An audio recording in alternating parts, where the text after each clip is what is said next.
qué bueno estar en la casa del Señor. Amén. Amén. Les voy a contar una historia.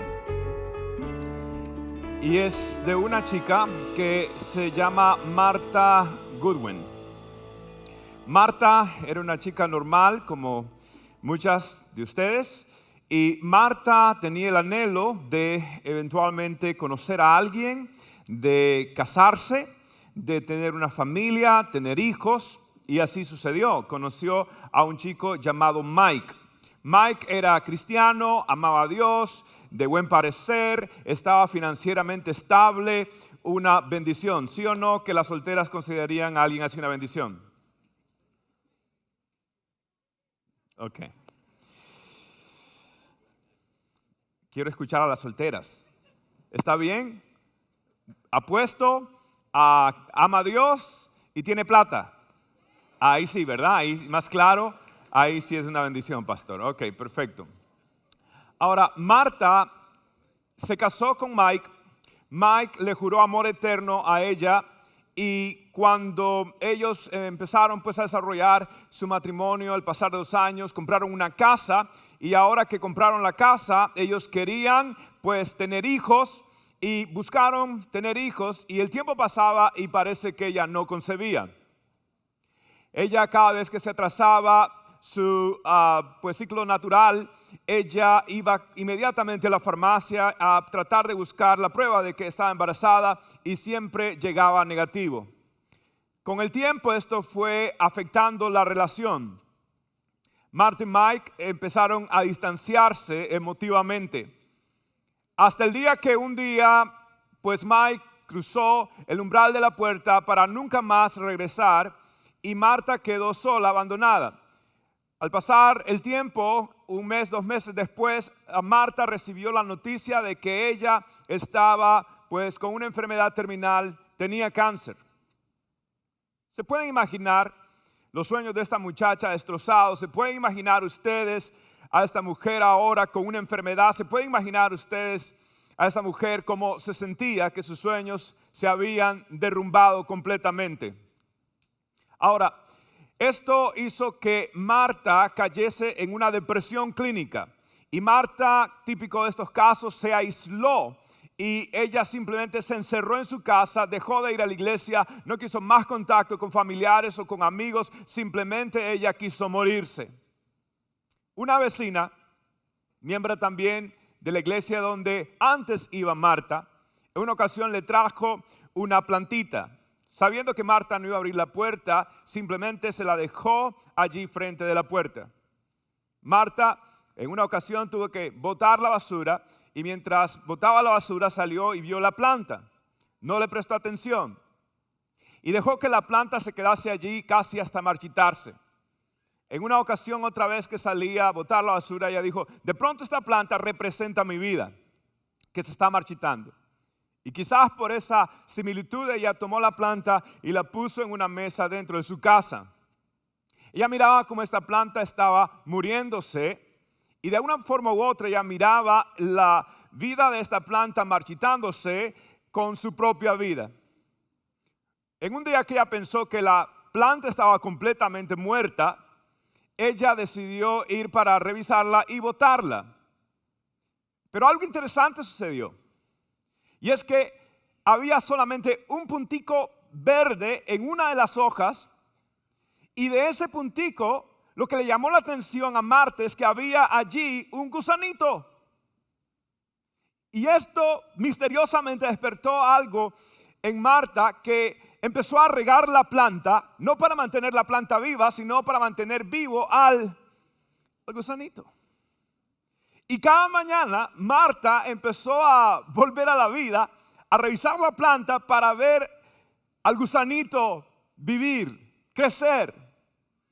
La planta empezó a reverdecer, a fortalecerse, al igual que el gusanito. Ahora, es interesante que esta mujer en una mañana se levantó a encontrarse nuevamente con el único ser que ella tenía contacto, con el gusanito, y revisó la planta, la revisó y no encontró al gusanito y se preocupó. le dio palpitar y era una emoción que ella no había sentido. Ella estaba neutra, porque cuando uno está en una depresión no es que realmente siente mucha tristeza, mucha alegría, es que uno está realmente neutro a la vida y el mundo se vuelve gris y sin color y sin sabor.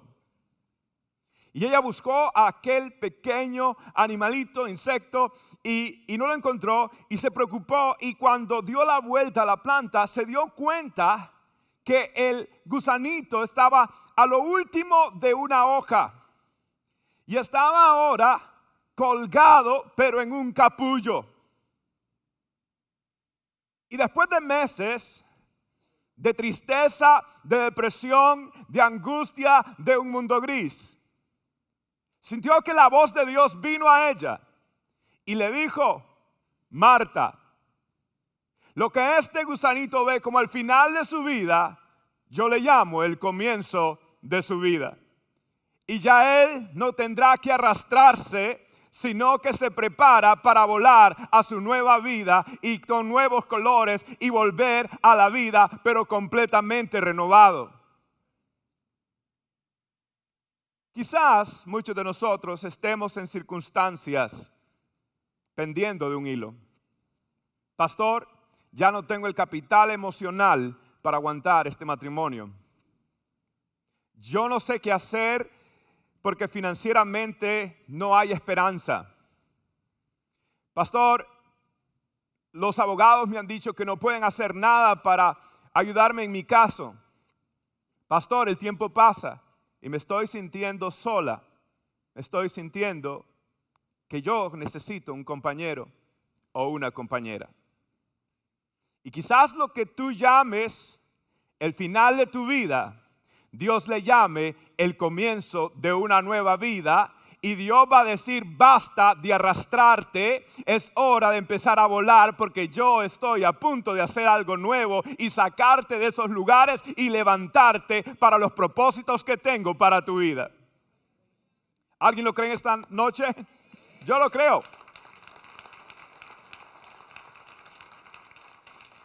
Y lo creo porque esto es lo que la Biblia nos enseña.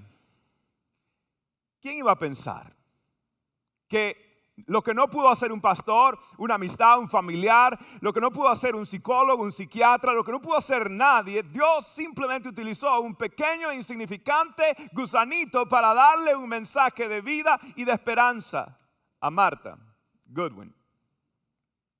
Ahora, ¿por qué es importante saber esto? ¿Por qué es importante saber que Dios siempre está con una agenda? La agenda de Dios en tu vida no se ha terminado. Realmente Dios te sigue hablando. Realmente Dios quiere revelarse a tu vida. Realmente el Espíritu del Señor te anhela celosamente y busca cualquier oportunidad o excusa, incluyendo los problemas, para llamar tu atención, para acercarte más a su corazón y así cumplir sus propósitos, que van a sacarte de un estado de arrastramiento a un estado completamente renovado en Dios. ¿Por qué es importante saber esto? Y cada vez que escucho historias como Marta, me recuerda a mí, si hay un pasaje que para mí es el pasaje después de Juan 3:16 que usted debería memorizarse, está en Romanos capítulo 8, versículo 28. Y dice así, y quiero que lo grabe, lo acincele en su corazón. La Nueva Traducción Viviente lo describe de esta forma: y sabemos que Dios hace que todas las cosas cooperen para el bien de quienes lo aman y son llamados según el propósito que Él tiene para ellos. Ahora, quiero que usted lo repita al unísono y lo diga creyéndolo, metabolizándolo, apropiándose de esta increíble y liberadora verdad. 1, 2, 3. Y sabemos que Dios hace que todas las cosas cooperen para el bien de quienes lo aman y son llamados según el propósito que Él tiene para ellos.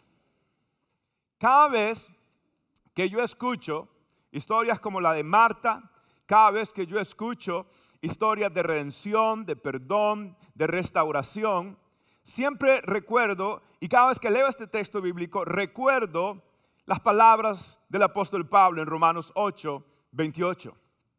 Y cada vez que leo esto, me viene a mí un atributo de Dios que me recuerda de quién es Él.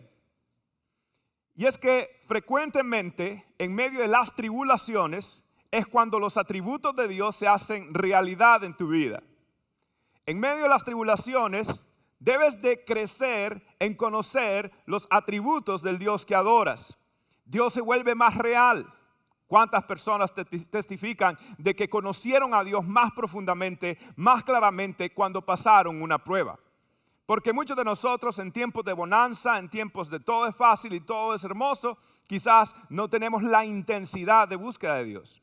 Pero hay una revelación de Dios de una forma diferente cuando tú en medio de tu sufrimiento empiezas a adorarle y a conocerle, sobre todo en sus atributos. Y el atributo que a mí me llama la atención, que me fascina, es el atributo de la soberanía de Dios. Servimos a un Dios soberano. ¿Qué significa la soberanía? Significa el gobierno de Dios. Pero yo se lo voy a definir de esta manera. La soberanía la soberanía establece que el mundo está bajo la jurisprudencia de Dios. ¿Qué es jurisprudencia? Bueno, Dios establece sus leyes, Dios decreta, Dios dice esto es acá y se va a cumplir, Dios controla todo. Entonces, todo el mundo está bajo su jurisprudencia y su vida está bajo su cuidadosa gerencia. Sí, Dios es un buen gerente y Dios toma todos los detalles de tu vida. Y Dios está pendiente a tus pensamientos, a tus sentimientos, aún lamentablemente nuestros resentimientos. Dios está observando, monitoreando, no las circunstancias, monitoreando la actitud de tu corazón. Es más, la Biblia dice que cuando Él regrese, Él va a revelar lo más profundo del corazón. Es más, dice la Biblia que las intenciones del corazón serán reveladas porque sobre toda cosa guardada, guarda tu corazón porque de Él emana la vida. Dios tiene sus ojos sobre tu corazón. La Biblia dice: los ojos del Señor recorren toda la tierra buscando a aquellos cuyo corazón sean perfectos para con Él. Y Dios está observando esto. Entonces la soberanía indica que el mundo está bajo la jurisprudencia de Dios y mi vida está bajo la gerencia de Dios. No sé si usted ha notado que pronto un restaurante, un negocio, empieza a decaer, empieza a quizás fluctuar, no es tan reputable, no es tan recomendable. Y lo que hacen los dueños de estas compañías es que cambian y a veces despiden al gerente y traen un nuevo gerente. Y en la puerta o en la entrada ellos ponen un letrero que dice bajo nueva administración o bajo nueva gerencia, under new management. Lo que quiere decir es de que ahora este restaurante va a levantarse, este negocio va a ser mejor porque ahora hay un nuevo gerente. Las cosas van a estar mejor. Y yo quiero que sepas, tu vida está bajo una nueva gerencia y tu vida va a ir mejor porque ahora Cristo es el Rey, el Presidente, el Dueño, el Señor de tu vida. Tú estás bajo New Management y es la gerencia de Jesucristo. Es la soberanía de un Dios que todo lo tiene bajo control, observando los más detalles de tu vida. Ahora, hay 5 realidades y enseñanzas acerca de la soberanía. Hoy voy a ir por ellas muy rápidamente. Y es esto. La primera enseñanza de lo que es la soberanía de Dios es que nos enseña que nuestros problemas nunca alterarán los propósitos de Dios. Nuestros problemas nunca alterarán los propósitos de Dios. Sí, cuando usted ve a un joyero, quiere vender una joya, usted no importa a qué tienda usted vaya, usted va a notar algo. Todos los diamantes, todas las joyas, siempre la ponen como en un terciopelo oscuro, ya sea rojo o negro. Y ellos en las vitrinas ponen este diamante brilloso, de pronto una luz que les haga sacar más el brillo, pero el contexto siempre es oscuro, rojo, carmesí o negro. La idea de ellos es crear un contexto de oscuridad para que la luz, el brillo de este diamante, de esta joya, sea más apreciado. Y los problemas vienen a nuestra vida Porque Dios está creando un contexto mayor para glorificar su nombre. Y mientras más grande sea tu problema, tú puedes garantizar algo, que la luz de la gloria de Dios se va a manifestar en tu vida. Tienes un problema gigantesco, no sabes qué hacer, tranquilo. Quiere decir que Dios va a hacer un milagro más grande. Quiere decir que Dios se va a glorificar, pastor, está en cuidados intensivos. Quiere decir que Dios se va a glorificar más. ¿Por qué? Porque donde el pueblo que habitaba en oscuridad vio gran luz, dice la palabra del Señor. Así que si estás en una situación difícil, tú calificas para un milagro del Señor. Y yo creo que Dios hace todavía milagros, porque Él es el mismo de ayer, de hoy y por los siglos. Amén y amén. Yo lo creo. Entonces Dios está creando, y los problemas no van a alterar nunca. Los propósitos de Dios nunca están en riesgo en tu vida. Dios tiene todo el control.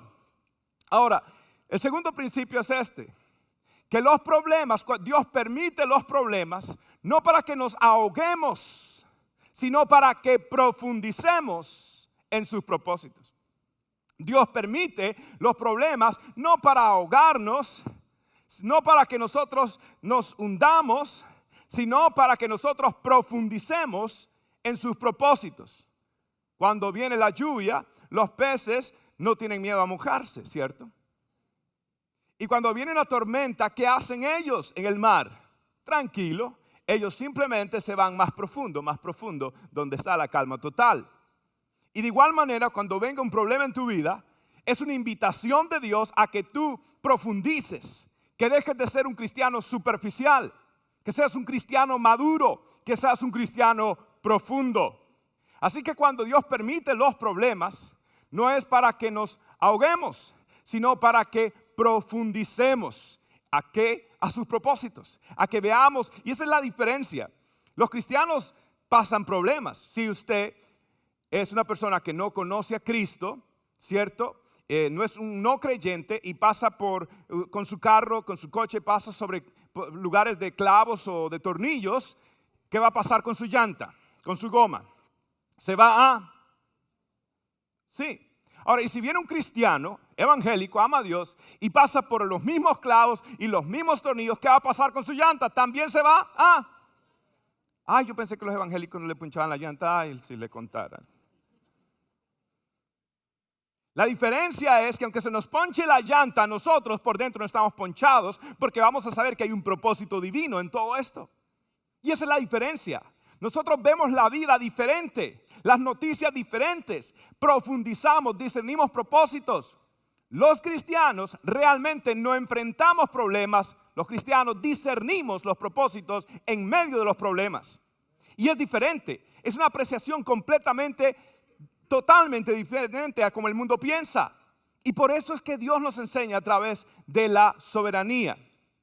Ahora, hay una lección muy profunda en mi opinión, y esta es la que más que todo quería compartir, y es que la soberanía del Señor nos debe quitar la tendencia a la lamentación y nos debe dar una postura de adoración, pues nos enseña que de una manera al final, de una manera u otra, nos enseña a anticipar que al final Dios siempre se va a glorificar. La soberanía de Dios cambia nuestra tendencia a la lamentación, nos da una postura de adoración, pues nos enseña que al final Dios siempre se va a glorificar. Así que deja de lamentar y empieza a anticipar que Dios va a mostrar su gloria en tu problema, en tu situación, y queja no más. Ya no me voy a quejar, voy a adorar y voy a anticipar que Dios se va a glorificar de una manera u otra. ¿Cómo? No lo sé. ¿De dónde va a venir la plata? Dios va a tocar a alguien. ¿De dónde va a venir esta situación? ¿Cómo voy a hacer? Dios va a hacer algo tremendo. Hace poco, como iglesia, estábamos muy tocados por la situación de Dani, un chico cubano que vino hace 7 meses y el jueves pasado, cayó con un infarto, 22 años, y cayó en la carretera muriendo por un infarto. Muchacho que el martes pasado, estaba tocando la alabanza en nuestra iglesia. Y estaba adorando, levantando sus manos. 22 años, un chico especial, un chico de Dios. Y ¿Qué va a pasar? No sabemos. Cayó en coma. ¿Y qué dices tú? Allí es donde tú vuelves a confiar en la soberanía de Dios, que hay un plan, que hay algo que no va a alterar. Fuimos allá, oramos, creímos al Señor y los doctores decían que no había mucha esperanza, de que el muchacho tenía pocas probabilidades, pero poco a poco en oración, Dani empezó a reaccionar. Ellos creían que tenía lesión en su corazón cerebral neurológica y por la gracia de Dios todos los exámenes apuntan de que Dani no tiene nada. Y no solamente esto, sino que a través de esto, él siempre, su sueño fue tener su familia acá en Estados Unidos. Su sueño siempre fue estar con la familia. Y a través de todas estas circunstancias se aprobaron las visas de su madre, de su hermana, creo, y ya la hermana, la madre de él está aquí y el papá estaba en Ecuador. Usted sabe cómo es la diáspora cubana, que está en diferentes lados y por la gracia de Dios el hospital ya emitió una carta para que también por razones médicas el papá pueda estar acá y sabemos que hay bastantes papeles y procesos todavía pendiente, pero qué increíble que su sueño era siempre tener a la familia junto y a través de una tragedia Dios ha traído la familia junto porque servimos a un Dios que es sabio, que es poderoso y no entendemos sus caminos, no entendemos sus propósitos, no entendemos sus métodos, pero sabemos que aunque no podamos ver su mano, siempre podemos confiar en su corazón porque Él es bueno. La Biblia está diciendo que Dios hace que las cosas malas se conviertan en cosas buenas. Es Dios. Hay cosas que no son buenas. Es que no son buenas. ¿Quién va a decir que es bueno un ataque al corazón a un chico de 22 años? ¿Quién va a decir que es bueno lo que le sucedió a Martha Goodwin? ¿Quién va a decir que es bueno? Sin embargo, Dios transforma todo esto para su gloria, para su honra y para que los propósitos de Él se puedan y se cumplan en nuestras vidas. Y esto es algo que nos da consuelo, que nos da vida, porque podemos entender los propósitos de Dios de una manera especial y poderosa. Ahora, el cuarto principio es que la soberanía nos enseña a confiar en la sabiduría. La sabiduría de Dios, me refiero. La soberanía de Dios nos enseña a apreciar más la sabiduría de Dios. En otras palabras, Dios hace todo con un propósito. No hace mucho, yo soy muy curioso y estaba leyendo que en Montana hay un parque. Se llama el Centennial Valley. Lo interesante de este valle es que por muchos años es conocido porque había muchos incendios. Anualmente habían un par de incendios y arrasaban bastante con este parque grande nacional, el Centennial Valley en Montana. Y lo que hicieron los rangers, del Park Rangers, lo que hicieron los que cuidan de estos bosques es que decidieron crear metodologías para controlar los incendios de este parque. Y así lo hicieron. Y efectivamente ya no habían casi ningún incendio y cuando habían eran pocos y esto pues se controló. Lo que ellos no entendían era que después de décadas de haber hecho esto en este parque, lo que ellos no entendían era que empezó a desaparecer y casi extinguirse un habitante de este gran parque realmente. Y es un inquilino llamado el seagrass o el gallinazo. Es una especie de gallinazo, es un animal hermoso, un plumaje hermoso, es único. Y ellos decían, ¿cómo puede ser que ahora que no hay tanto fuego, ahora está desapareciendo el gallinazo de el Centennial Valley? Resulta que ellos descubrieron que debido a que no había fuegos, hay un árbol que es nativo de allí que crece frondosamente y da mucha sombra. Tanta sombra que mata, porque a este arbusto llamado el sagebrush, lo mata porque no tiene acceso a la luz solar. Y este arbusto es donde vive el gallinazo. Es donde hace su nidito el gallinazo. Entonces, como ahora este arbusto no existe prácticamente, entonces los gallinazos están expuestos a las aves de rapiña, están expuestos a los halcones, a las águilas. Entonces son presas fáciles. ¿Quién iba a decir que el fuego es lo mejor que le puede pasar a un gallinazo de Montana? ¿Quién iba a decir que lo peor que le puede pasar a este gallinazo es que no hayan fuegos en su vida? ¿Quién iba a pensar de que para la subsistencia de este gallinazo hermoso, precioso, con ese plumaje tan majestuoso, él necesitaba que viniesen fuegos en su vida? Después, escuché de el Yellowstone Park. El Yellowstone Park es un parque hermoso que está en Wyoming. Este parque es precioso, tiene lagos y allí es el hábitat de especies grandes como los búfalos, como los bisontes y demás. Es un parque hermoso, pero empezaron a notar que el agua empezó a escasear, que la grama empezó a estropearse y que esto creó una topografía incluso que empezó a cambiar la misma topografía del Yellowstone. Y ellos empezaron, los científicos, a averiguar, a pensar, pero ¿por qué el Yellowstone está sufriendo, escaseando, marchitándose? El agua es escasa, la grama está mal, algunos animales grandes están dañando todo esto. ¿Qué pasa? Y ellos se dieron cuenta que décadas atrás, ellos, por algunos ataques, alpinistas que andaban por ahí, exploradores, empezaron a limitar la población del inquilino más famoso de el Yellowstone. ¿Sabe cuál es el inquilino más famoso y más necesario de Yellowstone? Es el lobo. Ellos habían controlado la población de lobos.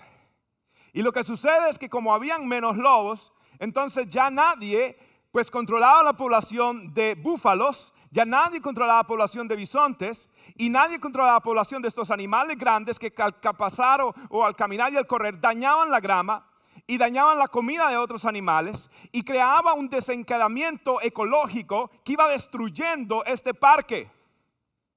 ¿Quién iba a pensar que lo más importante para la vida de este parque era la presencia de lobos? ¿Quién iba a decir que la presencia de enemigos, depredadores, era lo que necesitaba este parque para tener la vida? Déjeme decirle, todavía a mí no me pueden hacer fanático de los lobos. No me gustan. Mucho menos le puedo decir que me gustan los fuegos, los incendios. Pero te voy a decir algo. Hay un Dios soberano que ha permitido los fuegos. Hay un Dios soberano que ha permitido los lobos rapaces de tu vida. Hay un Dios soberanamente sabio que ha permitido una oposición, que ha permitido enemigos en tu vida. Hay un Dios que lo permite y si lo permite, Él sabe por qué lo permite, porque cuando Dios quiere bendecirte, muchas veces permite un enemigo. ¿Qué hubiera sido de la vida de David si nunca hubiera habido un Goliat? ¿Qué hubiera sido de la vida del profeta Daniel si no se hubieran levantado los sátrapas, los sabios de Babilonia a atacarle o a quererlo meter con sus amigos Sadrach, Mesach y Abednego en el pozo, en el lugar de fuego? ¿Qué hubiera sido de los discípulos si hubieran quedado allí concentrados en Jerusalén si no hubiera venido la persecución? ¿Qué hubiera seguido? Muchas veces cuando Dios quiere bendecirte, trae un enemigo a tu vida. Pero si Dios permite los lobos rapaces, si Dios permite los fuegos de prueba, es porque tiene una bendición preparada para tu vida. No te ahogues, profundiza, discierne los propósitos de un Dios soberano, pero también sabio, que sabe por qué permite todo en tu vida. Él tiene el control. Él tiene absolutamente el control. Tanto que el apóstol Pedro, en su carta primera de Pedro, dijo estas maravillosas palabras en el capítulo 4, lo siguiente: queridos amigos, no se sorprendan de las pruebas de fuego por las que están atravesando, como si algo extraño les sucediera. En cambio, alégrense mucho, porque estas pruebas los hacen ser partícipes con Cristo de su sufrimiento, para que tengan la inmensa alegría de ver su gloria cuando sea revelada a todo el mundo. ¿Cuántos quieren ver la gloria de Dios en su vida? Va a ser revelada, pero van a venir los fuegos de prueba, va a venir la oposición, van a venir las pruebas, las tormentas, y es hora de decir: no me voy a ahogar, voy a profundizar en Dios, porque Él tiene un propósito y quiero conocerlo. Mi Dios es sabio, mi Dios es soberano, mi Dios es poderoso, tiene todo en control. Y yo quiero que tú le digas a tu vecino: vecino, Dios tiene todo en control. Dígale: vecino, Dios tiene todo en control. Bendito el nombre del Señor. Aleluya. Y por último, la soberanía de Dios nos enseña que Dios hace lo imposible con lo improbable. Si usted me conoce, sabe que este es uno de mis dichos, de mis frases, de los principios que he podido ver que son ciertos en mi vida.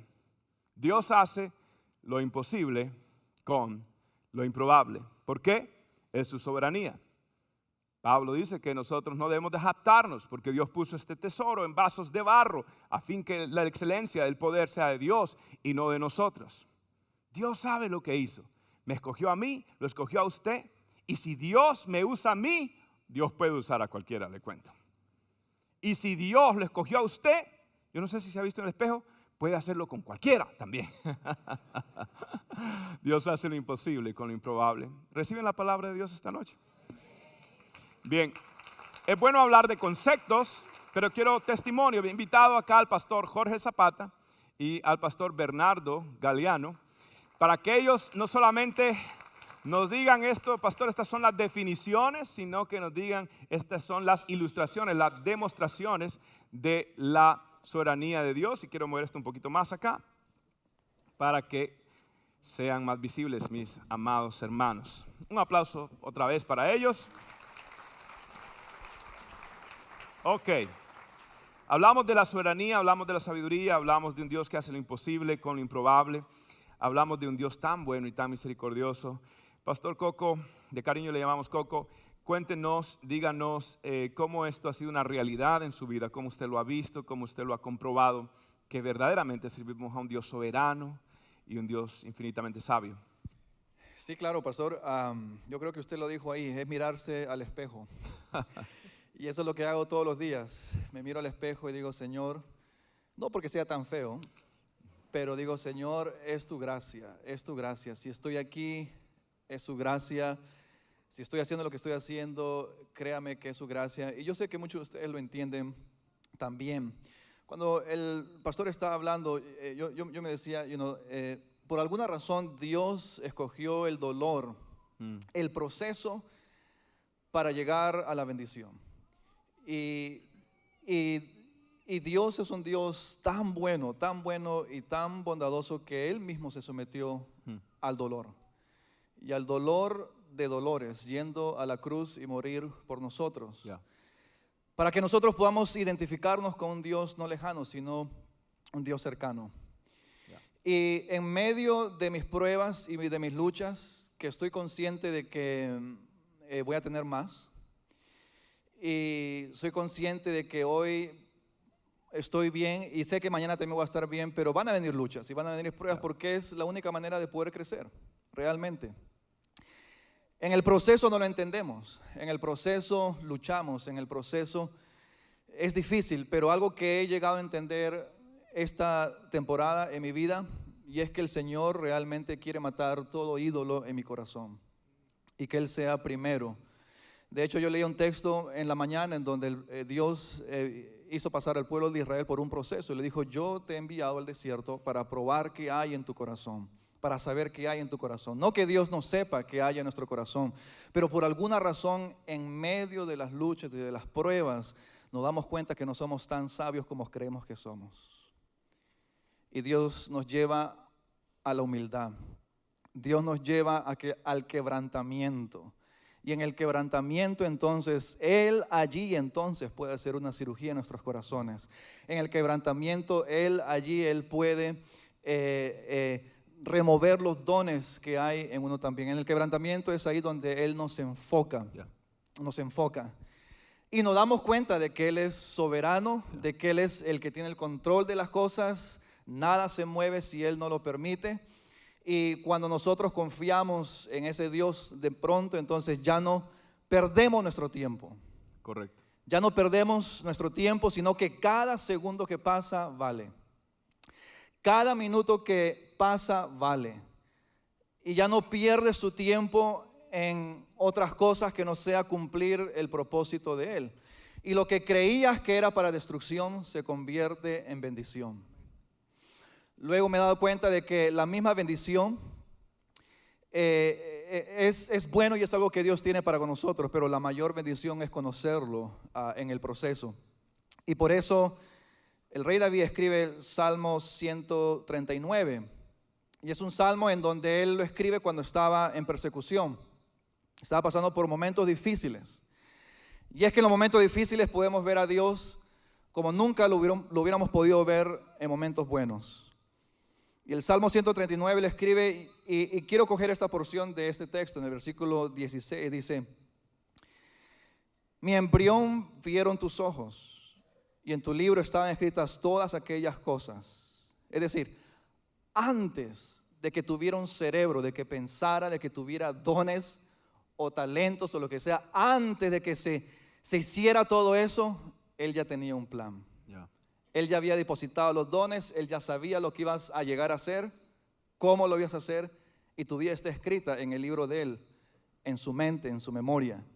Y lo dice que fueron luego formadas, pero lo que más me gusta es que fueron formadas sin faltar una de ellas. Tus días están contados y están en las manos de Dios. Ahora yo miro atrás y yo digo: Señor, ¿por qué he pasado por tantas cosas? Y puedo enumerar muchas cosas, pero una de las cosas que me ha marcado en mi vida, lo he comentado antes, es el abuso verbal. Cuando yo era niño y cuando yo crecía, eso me hizo una persona insegura, eso me hizo una persona muy tímida, eso me hizo una persona que no podía realmente confiar en nadie. Pero ahora me doy cuenta y el proceso de sanidad que Dios ha hecho en mi vida. La gente a mí me pregunta: Coco, ¿a ti te da temor o pavor pararte aquí al frente? Antes, créame que sí me daba, porque era una persona muy tímida. La primera vez que el pastor me puso a predicar, yo me moría. De verdad que yo me moría. No sé si él se recuerda, pero yo lo vi entrando y dije: ok, me entró el alivio ahí porque sé que él va a cerrar el servicio. Pero ahora ya no. ¿Y sabe por qué? Porque cuando yo me paro aquí, yo no busco sus aplausos. Yo no busco su aprobación. Yo sé que aquí hay gente que está sentada, otros Cocos, otros Bernardos. Luego voy a escuchar su testimonio.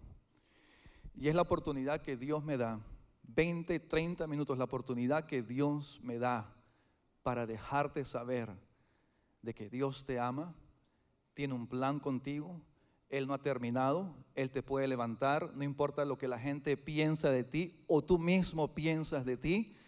Cuando su palabra penetra tu corazón y tú tienes una revelación del Dios viviente que te consume hasta, como dice en hebreo, los tuétanos, la palabra de doble filo, y llega a lo profundo tuyo, al interior tuyo, y te levanta y te construye de tal manera que ni haces caso a las críticas ni tampoco a los aplausos, sino que entiendes que tienes un propósito y una sola vida. Y más vale entregársela a Él y servirle a Él. Gracias al Señor, tengo mi bella esposa que está sentada todavía ahí.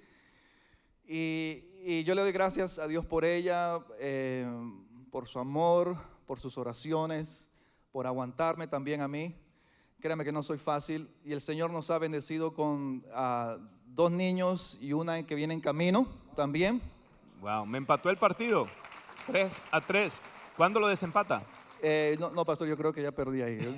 Yo me planto ahí. Estamos empatados, quedamos empatados. Estamos empatados y el Señor todavía nos sigue moldeando. El Señor todavía sigue trabajando en nosotros. Yo comentaba en la mañana, me recuerdo en aquellos tiempos que mi esposa quería salir embarazada y no se daba. Y pasó un buen tiempo, todo estaba bien realmente, los doctores decían, no, todo está bien, pero era un tiempo en donde también pues ella estaba pasando por un proceso ahí. Y ahora Dios nos ha bendecido con tres niños. O sea, Dios siempre hace mucho más allá, abundante de lo que uno pide y piensa. Pero también hay que tener cuidado con lo que uno pide. Porque grandes cosas vienen junto, grandes responsabilidades. Y el proceso y el desierto es preparar el carácter tuyo para poder retener esa bendición y no echarte a perder.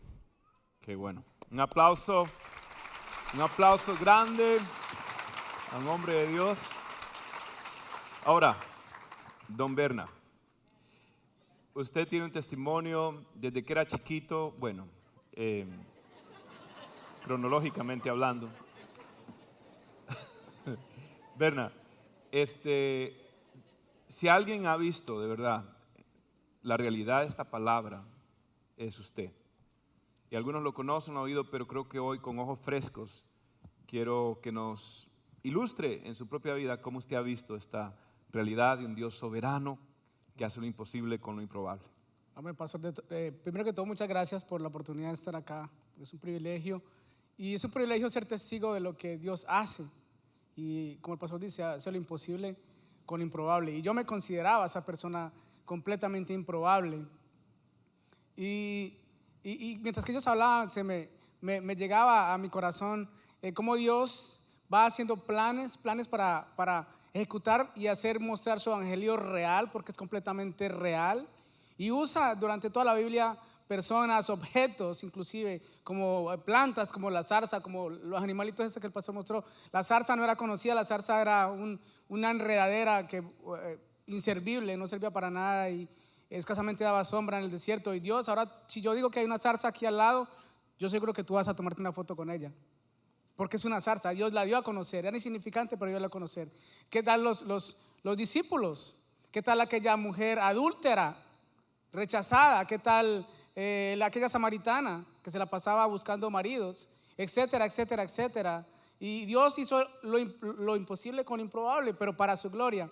Y me encanta ser testigo de eso, como Jesús le decía, el mismo Jesús le decía a Nicodemo, lo que sabemos hablamos y lo que hemos visto testificamos. Y yo quiero ser testigo de eso en esta noche.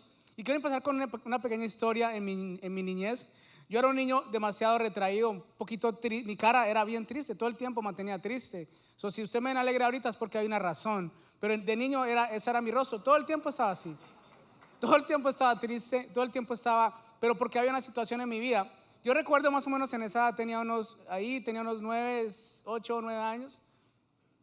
Y yo recuerdo que yo era bueno para escribir, yo era bueno para muchas cosas. Me gustaba el fútbol, me gustaba escribir, me gustaba hacer cosas. Y era bueno para eso, pero en la escuela era un poquito retraído porque no me concentraba en la escuela. ¿Cómo se va a concentrar un niño de 9 años, 8 años con hambre? O sea, imposible. Llegar a la escuela sin comer es imposible. ¿Cómo te concentras si no sabes si sales de la escuela y qué vas a comer? O sea, estás pensando en la comida más que en lo que están estudiando, ¿no? Entonces, yo me acuerdo que el profesor Jorge, había un profesor Jorge, lo bendigo en el nombre de Jesús porque era uno de los lobos que el pastor hablaba. Rapaces. No era Jorge Zapata, era otro Jorge. Y entonces, ese profesor, había una competencia de literatura en las escuelas de Medellín, de todo el país. Y el niño que escribiera la mejor poesía, el mejor poema, le iban a enviar a una competencia más alta nacional. Y el que ganara esa competencia, los 2 primeros, iban yo no sé si ustedes conocen un escritor que se llama Gabriel García Márquez, o solamente han leído la revista Condorito. Entonces ese escritor dijo que él iba a patrocinar a esos 2 niños. Y la poesía de él iba a ir a los libros de él. Y no solamente eso, sino que los iba a patrocinar, les iba a pagar sus escuelas y los iba a educar él mismo para que fueran unos buenos escritores. Y yo me llené de ilusión porque de niño yo buscaba la opción para sacar a mi mamá adelante. Ahorita van a escuchar por qué. Y entonces yo escribí mi poema, me esforcé a lo máximo por escribir mi poesía y escribí una buena poesía. Mi mamá dijo que era una buena poesía. Yo llevé mi poesía a mi mamá y yo decía, mami, mira lo que escribí. Créeme que me costó muchísimo escribir esa poesía. Y era una poesía bien bonita, como de 1 hoja y media. Y la llevé y mami, mira, mi mamá le mostró a mis tías, le mostró a los vecinos, mira lo que mi hijo, el orgullo, lo que mi hijo escribió. Y yo, mi mamá dijo que es buena, gané. Al otro día me fui con mi ilusión, diciendo, ok, hay cosas que me fracasaron, pero esa poesía gané. Y me fui a la escuela con mi pecho bien así, sacando pecho.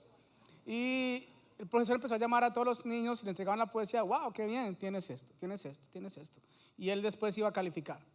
Y yo llegué con mi poesía, yo era casi a los últimos, y le dije, profe, aquí está mi poesía.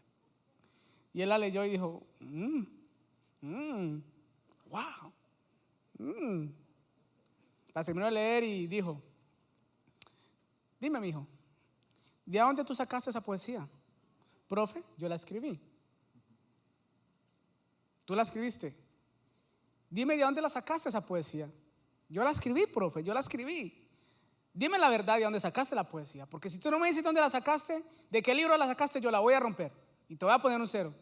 Profe, yo no la saqué de ningún libro. Es que era tan buena la poesía para que un niño tan insignificante y tan burlado la escribiera que él no me podía creer que la poesía era buena. Y volvió a preguntar por última vez, dime de dónde sacaste la poesía. Profe, yo escribí la poesía y él cumplió su promesa. Rompió mi hoja, rompió mi poesía y me puso un 0. Y rompió mi sueño. Pero en el camino Dios estaba preparando otro Jorge que iba a creer, otro Daniel que iba a creer. Pero ahí empieza la historia. Pero la historia no empieza ahí. Anteriormente, yo vengo de una mamá abusada. Una mamá, mi padre era alcohólico, hoy lo doy gloria a Dios porque mi padre fue transformado. Pero mi padre, como parte de mi testimonio, lo tengo que decir, él era alcohólico.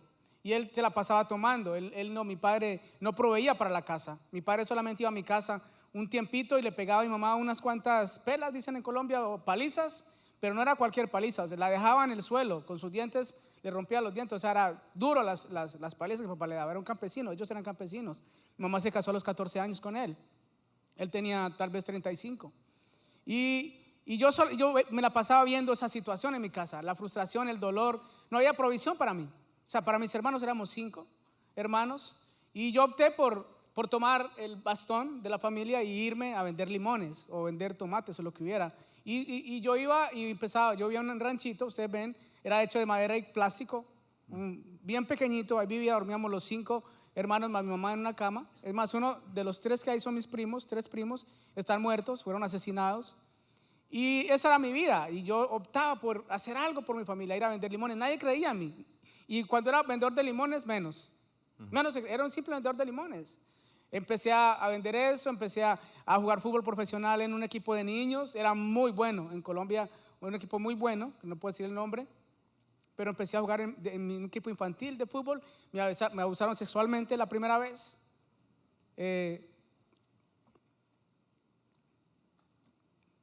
Me alejé del fútbol, que me dolió mucho, porque ya alguien había troncado varias esperanzas, entonces me alejé del fútbol. Me dolió muchísimo, no se imagina cuánto. Y después me dediqué a otras cosas. Seguí vendiendo mis limones, seguí buscando la provisión para mi mamá. Mi mamá no tenía cómo sustentar a sus hijos. Ella tenía que ir, ella trabajaba, no le pagaban, y ella iba a las canecas de basura a sacar comida de las canecas de basura para podernos alimentar a mis hermanos. Y yo seguía haciendo lo posible. Yo recibía mi dinerito de los limones, y yo me acuerdo que eran muchas veces monedas, y con la felicidad, wow, las monedas para mi mamá, porque eso ayudaba en algo, ¿no? Y entonces me metí al mundo de las artes, la salsa. Empecé a practicar una escuela de salsa desde muy niño y empecé a ser bueno también en eso. Y después vi que el fútbol me hacía mucha falta el fútbol. Volví al fútbol, a otro equipo, no era profesional, pero era un semillero bueno. Y ahí otra vez, otro entrenador me abusó por segunda vez. Y ahí yo dije, ya, o sea, no puedo más, tengo que dejar el fútbol, esta no es la opción. Ya había muchas veces, mucha gente me quebrantaba el corazón, era burlado por la sociedad, la gente no, era un niño que caminaba sin zapatos por la calle, sucio, la ropa sucia con mis hermanos. Ustedes ven ahí, yo creo que la siguiente foto, vivíamos en una casa así, mis hermanitos, ese era el tamaño de la casa, exactamente eso. Esos son 3 de mis hermanos, 2 de mis hermanos, mi hermana no está ahí. Tenía otro hermano que tampoco está ahí, pero ese es el tamaño de mi casa. Dormíamos todos en una cama, el suelo era de tierra, y esa realmente fue mi vida. Era muy, muy herido. Entonces fui desarrollándome en la sociedad y opté por buscar aceptación en lo que eran los jefes de las bandas. En esa época había una guerra entre bandas narcotraficantes y yo me sentía protegido por ellos porque ellos sí me decían que valía la pena. Ellos me decían, eres bueno, eres bueno. Yo empecé a fumar marihuana, a consumir drogas, a alcoholizarme, a andar en las calles. Yo realmente no hacía lo que ellos hacían. Por la gloria de Dios, Él me guardó. Me invitaban muchas veces a matar por dinero o a robar bancos. Muchas veces murieron robando bancos. De hecho, éramos 24 muertos. Yo estoy vivo para darle la gloria al Señor. Y entonces me metí en ese mundo. Me metí en ese mundo y bueno, caí bajo en la droga, otra vez seguí bailando, pero ya no era lo mismo. Llegué a ese país, empecé aquí a bailar, buscando aceptación también en el baile. Me rodeé de amigos que me involucraban en otras cosas otra vez. Empecé otra vez ya había dejado un poco lo que era la droga y aquí otra vez la volví a tomar con fuerza, la marihuana, la cocaína. Monté grupos de salsa, empecé a hacer shows de salsa por toda parte, a sacar dinero de las clases y todo eso, pero estaba muy abajo de lo que era el mundo nocturno, las drogas y eso, hasta que entré en una depresión, que yo estoy seguro que Dios puso esa depresión. Dios puso esa depresión. Yo entré en una depresión la cual me llevó a intentarme suicidar, pero una semana antes una muchacha de aquí me ha invitado a la iglesia y yo caí muy bajo en esa depresión. Duré 2 semanas sin bañarme, barbado y todo eso. Me dejé crecer la barba y no me bañaba por 2 semanas y hasta que me intenté suicidar y ahí recordé que alguien me ha invitado, me ha dicho, ¿sabes qué? Hay una esperanza y se llama Jesús. Yo te invito a esa iglesia. Y me dijo así, como Ixel decía ahorita, no tenía dirección, me dijo, en la Norley, ve allí, vos doblas, ahí la vas a ver. Y cogí ese domingo, todavía estaba hueliendo alcohol y estaba con mis aretes y todo, estaba tomado y me vine para la iglesia. Cuando llegué a la iglesia de Norley yo no vi ninguna manifestación especial, no vi escarcha que caía del cielo, no vi ángeles que volaban, no vi remolineando, no vi gente que se caía para atrás, pero vi algo muy importante, vi el amor de Cristo en esa iglesia.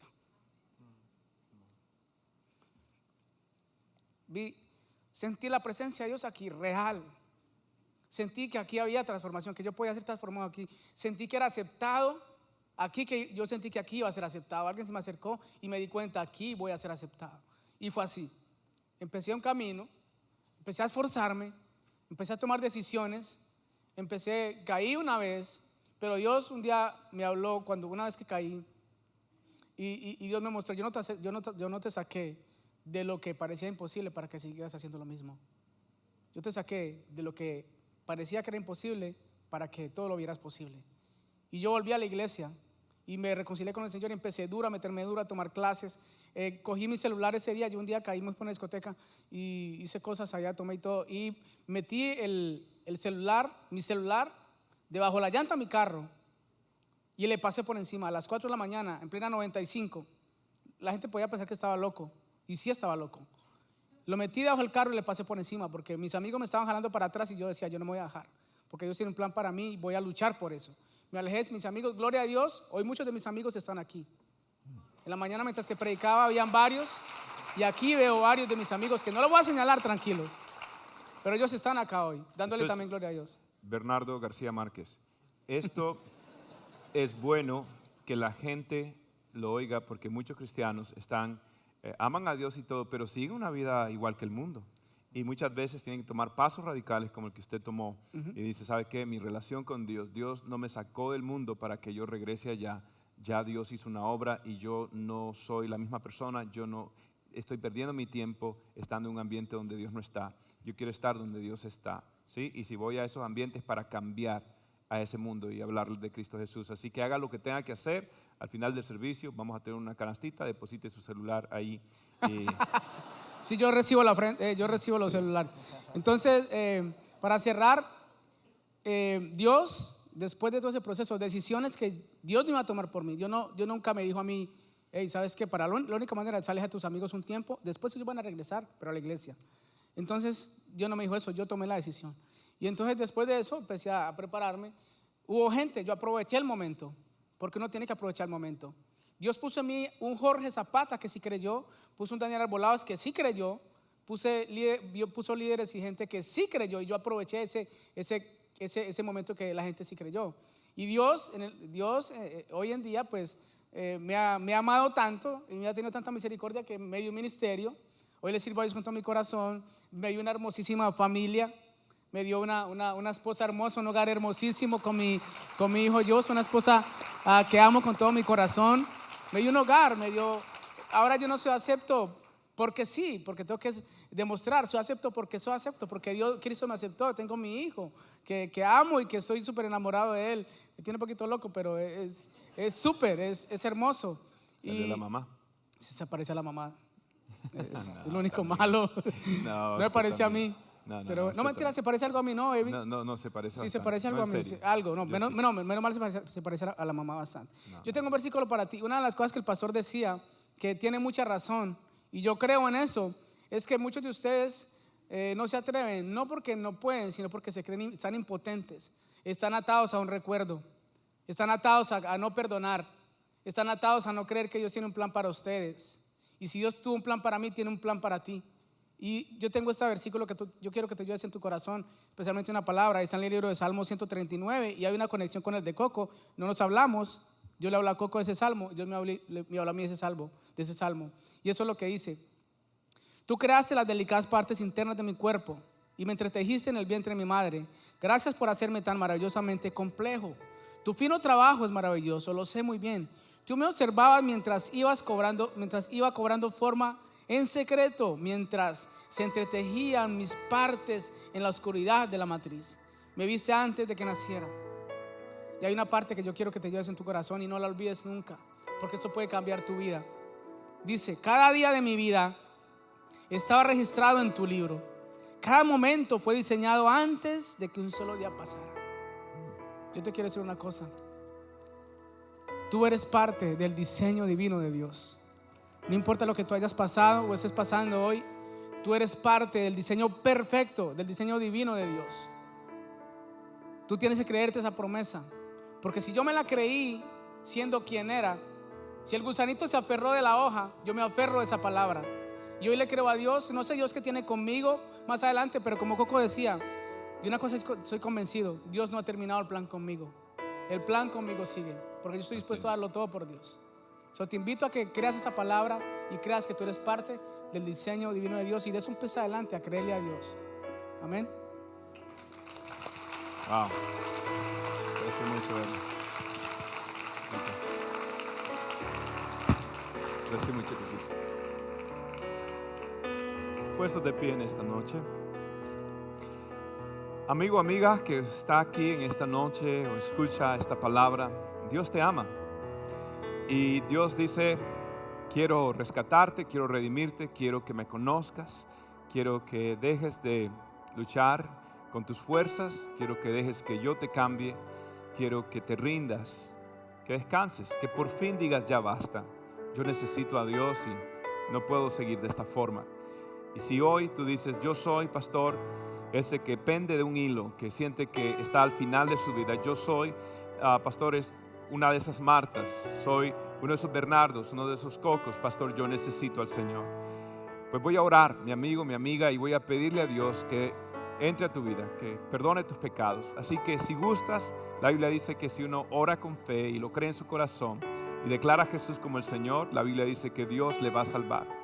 Así que si tú hoy dices: este es el mensaje que yo necesitaba escuchar, hoy es el día para yo conocer a Jesús, entonces te pido que allí donde estás ores conmigo estas palabras y las digas de corazón. Di: Señor Jesús, hoy reconozco que te he fallado, que te necesito, que no puedo más sin ti. Estoy cansado, necesito que me sanes, que me cures, necesito que me restaures. Dios, perdona mis pecados, perdona mis errores. Te pido en el nombre de Jesús que entres en mi corazón. Hoy quiero rendirme, hoy quiero entregar mi vida completamente a ti. Reconozco que tú eres el Señor, que tú eres el dueño de mi vida, el gerente, el presidente, el rey de mi vida. Gracias por morir en la cruz. Gracias por derramar tu sangre para comprar mi salvación. Gracias porque hoy nazco de nuevo. Gracias, Jesús, por resucitar. Gracias por hacerme tu hijo. Gracias por ser parte de tu familia desde hoy y para siempre. Hago esta oración En el nombre del Padre, del Hijo y del Espíritu Santo. Amén. Y amén.